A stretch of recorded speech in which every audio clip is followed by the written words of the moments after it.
Hi folks, welcome to the show. My name's the Gliding Gladiator and it's my mission to info dump about everything Disney animation on the internet. And so, here we are. The premiere episode of the final season of Amphibia has dawned upon us, and this whole thing has got me in quite the reflective mood. I mean, it seemed like only yesterday I was writing a Tumblr post about how this show was going to be amazing based on just the first episode alone. With how the first episode set up the dynamic between Anne and Sasha, I honestly thought that it had the potential to be one of the most emotionally gripping and poignant stories to ever come out of the Disney company. And while I have disagreed with the show on how it handled certain elements, I honestly think it has lived up to that potential, and I'm not ready to see it go. Anyway, the Season 3 premiere. So, last when we left off, some things happened. Sprig fell out a window, Polly grew legs and became an Olympic sprinter, Andreas did what most Disney villains wish they could do and committed child murder, and of course, Anne, Polly, Hop Pop and Sprig are now in the human world, which I guess is our new main setting. Aside from the new intro, I have not seen any of the promotional material for this season, so I am going into this almost as blind as can be, except for the fact I know obviously we get to meet Anne's parents in this first episode. But yeah, that's all I have to say, so let's jump right in. Okay, here we go. Amphibia Season 3, Episode 1, The New Normal, which I did not know was going to be a double-length episode, so that's a nice surprise. Anyway, in 3, 2, 1. Yeah, you say that, but we know this is the last season.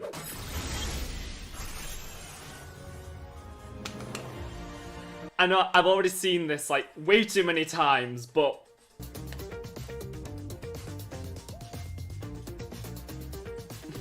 I do miss the more mystical and orchestral feel that the original theme had, but I'll get used to it. Marcy, you doing okay there, sweetie? Ah! What is that thing?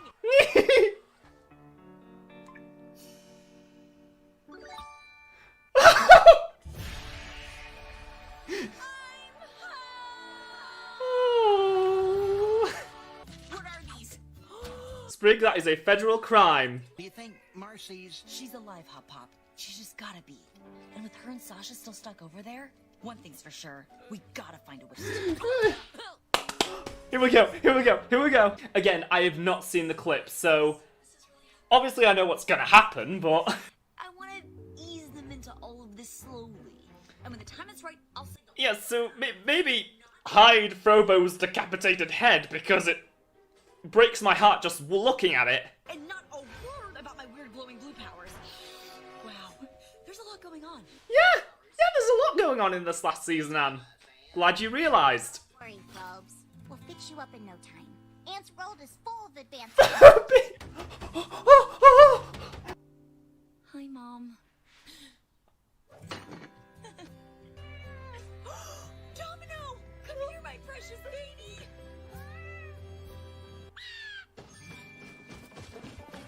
Oh.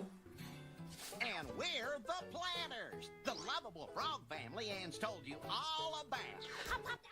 Too soon! So, as soon as we charged the last stone, the music box opened a portal that took me back to Earth before anything else could happen. You're telling us there's a whole world of talking frogs called Amphibiland? It's actually called him. That's a clever reference because the show was originally going to be called Amphibiland. I wouldn't believe a word of it if the small frog wasn't kicking me right now. Near legs. You know how it is. Have some Earth-style quarantine fun! Oh! Well, this is awkward. No! Sprig!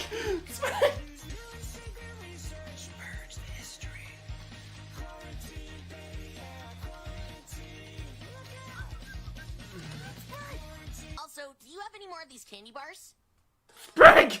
Oh, come on! on. I can't go out alone for an hour? Last time you went out alone, you got trapped in another world for 5 months. That is a pretty good point. Take full responsibility for their safety. You think you can take care of the whole family? No offense, Anne, but you're the literal poster child for hating responsibility. Just look at what you drew as a kid. Yeah, but she's different now. She's grown so much. Huh? We willing to give it a try.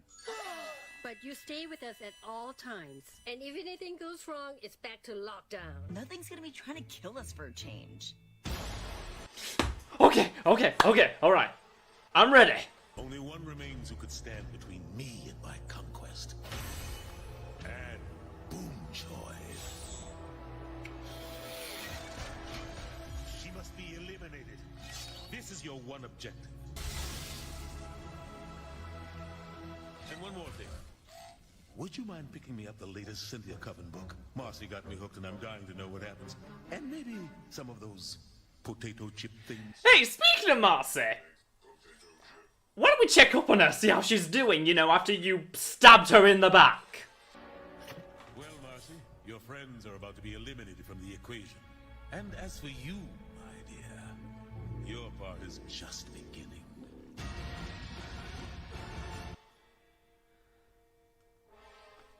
Never mind! I'm sure Anne knows what she's talking about here. What? If you got it, you gotta flaunt it.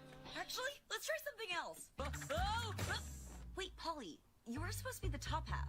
And I'll get to use these beautiful legs? Never! And if anything goes wrong, it's back in the lockdown for all of you. We got it.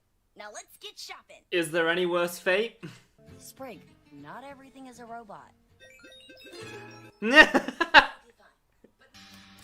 Give me a quarter. I want to buy a lotto ticket. You will do no such thing.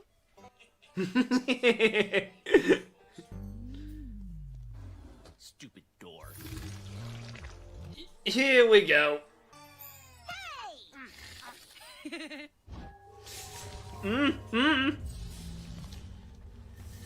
Sweetie, look behind you. Oh my. Is that a Lloyd in Space Magna? Only this show would do such a deep cut reference. Sprig, for the last time, not everything is a... Anne, can you use your blue powers? Take it down easy like? Powers! She doesn't know how. I'm not sure it's something I can just do whenever. Boo! So what do we do?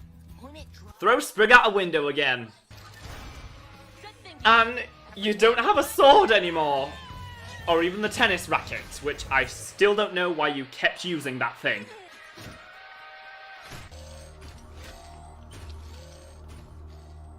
I'm getting real tired of this guy. Anyone got any ideas? Oh yeah.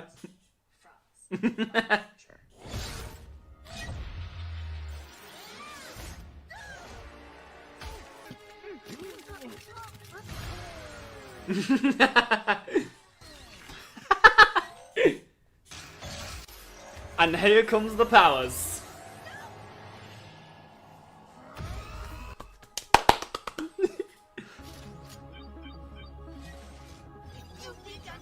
And they're playing the theme again. They're playing the No Big Deal remix. Okay. So her parents didn't see. You guys weren't kidding when you said powers. Yeah! Alright, Sprig didn't see. And? Oh yeah. Anne, I've got an idea. I'll be right back. You are not going to Weekend at Bernie's, Anne. To the rescue. Okay. No, get it away! You don't have to apologize. You were just doing everything you could to keep me safe, and... I get it. Yeah, well, some kid made a mess of the cooking aisle, and we're just lucky to have a daughter who would never do something like that.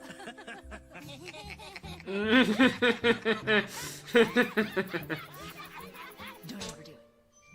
She's at war with another world. I don't know how else to describe it, but using them feels bad. All they have to do is protect you guys and keep you a secret. Oh, and find a way to reopen a portal to Amphibia and return you home. And somehow defeat King Andreas, and make up with my two best friends, and bring them back to Earth. Okay, it sounds like a lot. Yeah. As long as that robot never comes back, I think everything's gonna be fine. You really gotta stop saying stuff like that. Mm-hmm. Progress. Target will be destroyed. At all costs. Well, that's ominous. New end credits! New end credits! Oh my god, I love it! I love it, but how long is it gonna last? Because it's gonna start to get serious again really soon, and they're gonna have to change it.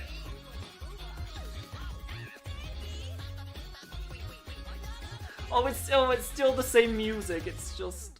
Oh...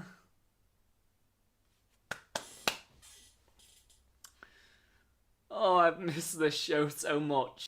Okay, and I'm back to give my thoughts on the episode, and it's been a few days, which is why the hair's different, because I was actually finally able to get it cut. So, that was certainly a season premiere. I'm still kind of in the middle of whiplash from it, because it has such a different feel from the previous 2 seasons. Because, you know, we're in the human world now, so it's going to be a lot more slice of life and more conventional fish out of water shenanigans, as opposed to the giant bugs and killer birds. But even though it's very different from what we're used to with the show and is going to take some time to adjust to, I really love this new style the show goes for and how it's a great parallel to season 1, with Anne now having to take care of the planters, which shows just how much she's matured over the show's run. I get the feeling that these first few episodes are gonna feel very much like going through the motions. You know, we have to do these kind of conventional storylines with the planters exploring the human world before we really get back into the plot and, you know, everything going on with Sasha and Marcy, and we'll get to Marcy. Anne's parents are so great, and it was really nice that we finally got to meet her dad, but you know, she's trying to keep all this stuff hidden from them about Andreas and, you know, an interdimensional war that's currently brewing. So we're gonna have to see where Anne's relationship with her parents goes as the season progresses. Going back to Anne a second, while I'm not quite sure where exactly they're going to go with it, I am very much interested in this idea that, you know, Anne's powers have this kind of dark side to them, and she feels like it's wrong to use them. Because obviously there is something going on. I mean, it's the Calamity Box, but at the same time, Anne is in this situation where she kind of has no choice but to use them. Which kind of makes me think, are we getting into a corrupted Anne arc here, which would just be mind-blowing to see. But still, they are eventually going to have to get over this hurdle because we eventually have to see Anne, Sasha and Marcy all wielding their calamity powers together. This premiere episode constantly illustrated one thing. This final season has a lot to cover and, by all accounts, not a lot of time to do it. And in those 18 episodes, we have to introduce a whole slew of new characters in the human world, continue developing all the residents of Amphibia, show whatever is going on with Sasha and Grime, because the last time we saw them, they were fighting off Andreas so that Marcy, Anne and the Planters could escape, and we didn't see them after that, so no idea what's going on there. We also, of course, have Lady Olivia, General Yunnan, and just everyone, and then we have to save Marcy from whatever is going on, because, yes, I have seen the image of, I think we're calling it, like, Bug Helmet Marcy? I don't know. Basically, you know, it was the big thing shown in the trailer for the final season, and because Twitter, it was all over the place, it was inescapable. I don't really know how they're going to give enough satisfactory screen time to all these elements while also still being able to wrap up the show, but if any show has a shot at it, it's Amphibia. Anyway, overall, this season premiere was just wonderful. Like I said, it's gonna take me some time to get used to the show's new tone and feel, but I am just so excited to finally have this show back, even if it is only gonna be for a few months before it goes away forever, because such is the life of a Disney Channel cartoon. But we've still got some time before I have to start processing all that, so let's just enjoy the ride while we can. If you happen to be new around here, feel free to subscribe and comment down below as it helps me out a whole lot. And if you're at all interested in supporting me as a creator and the future of this channel, you can do so over on my Patreon, which will be linked in the description and comment section of this video. If you become a patron, you'll receive early access to new videos, a shout out, and a link to my Discord server where you'll get to talk all things animation with me, as well as get the chance to contribute to upcoming video scripts. But as always, it's entirely optional, and I greatly appreciate every single person who watches and enjoys my content. Thanks so much for watching, folks, and I'll see ya real soon.